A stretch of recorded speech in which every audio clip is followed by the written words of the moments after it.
Alright, welcome, Evil Genius Game Discussion 2. Today we are going to talk about the RPGification of video games. Let's clarify what I'm talking about here when I was talking about RPGs. I'm talking about games that feature deep meta character progression beyond rewards or skill expression. An example of this would be something like Diablo versus like a Souls game. I started noticing this growing up. The games I grew up with were filled with minigames, items, systems. They were open, feigning non-linearity at the least. The worlds felt a part of the gameplay. Playing those same games now, the direction is written in with a golden trail, weaving the narrative of the story into the gameplay. Then the RPG craze happened. With the popularity of Kino RPGs from the early 2000s, the experience bar found its way into many titles. Mirror's Edge went from a linear action platformer to an open-world RPG. The experience bar was not all, however. Skill trees also joined in. Doom Eternal features RPG mechanics because a deep combat sandbox was just not enough. Now players are earning skills in an unaccountable way other than to account for them all. This can be veiled as non-linearity, but it leads to unfocus. The counter to this is to make the upgrades inconsequential or put iron weights on the player until they've built the meta. Keen players will optimize from the start their build and crack the game open in ways that may not be intended. These mechanics are not deepening the pre-existing sandbox, but they are rocks in the sand that must be removed. In brevity, the RPG systems in non-RPG games cannot benefit the game. Far Cry went through the same transformation. To prove this point further, only 3 of the top 25 games of all time on Metacritic are RPGs. BioShock technically could be considered, but I left it out as it doesn't really qualify for what we're discussing today. IMDb's comes in at 9, but a list that puts a game where the main protagonist is sexually assaulted by a transsexual individual is not doing it for me. It's too Reddit. Are these mechanics inherently bad? No, they're not. They're like seasoning to a dish. They could be a core ingredient of a dish. Think about tomatoes in spaghetti versus tomatoes on a sandwich.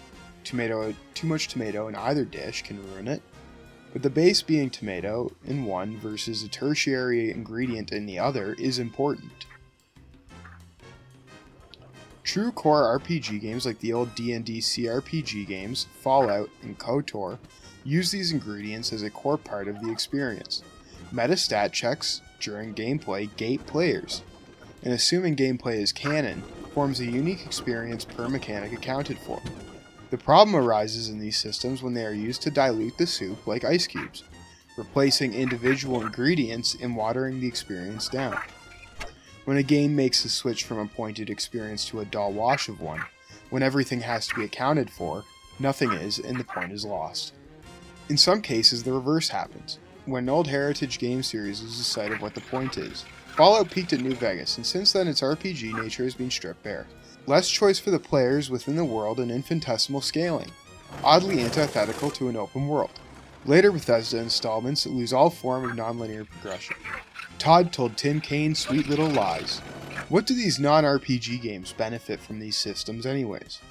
One option is padding. By adding these systems, they can extend the gameplay loop by quote-unquote building on a kneecapped base. 2 could be added a replayability factor. They incentivize replays through build variety. Although in games that are not RPGs, it only matters for the early game, as progression systems are generally completed by the end of the experience, limited to only exasperate replayability. 3 is a major winner. Cosmetics. Unfortunately, cosmetics are not progression though. Somehow those who employ these tactics have coerced the masses into believing that they are. Fortnite and its Battle Pass is a premium featuring of FOMO bargain bin skins. 4 could be the ease as to add a progression system. These allow for cheap and or incremental changes to the character that are either inconsequential or butcher a reward previously earned through trials, or in-world. 5 is reliable.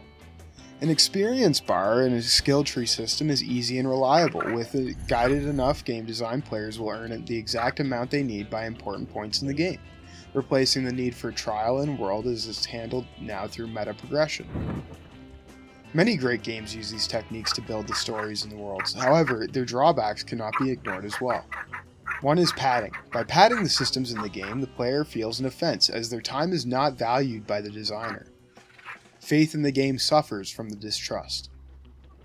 2 removes the reliance on the world for giving rewards, removing the player's immersion and creating a meta scenario where the character magically improves. The world design in video games should be a mastercraft of art and architecture, dense and layered with everything in service to the gameplay. 3 is cosmetics. They're just not progression. 4. The ease of these systems is felt with a massive window pops up in the middle of the gameplay shouting, "Level up, skill points available, press C for character menu." Then the game pauses and the player is tasked with picking a new, possibly unknown variable. 5 can suck my cock. Why not make a world worth exploring with enhancements that are worthwhile and intended gameplay that is fun instead of walking point to point listening to people talk for 15,000 XP and a level up that gets me a combat skill I can't use for another 40 minutes because I need to be preached about to the benefits of diversity in both medieval time settings and sci-fi dystopic settings.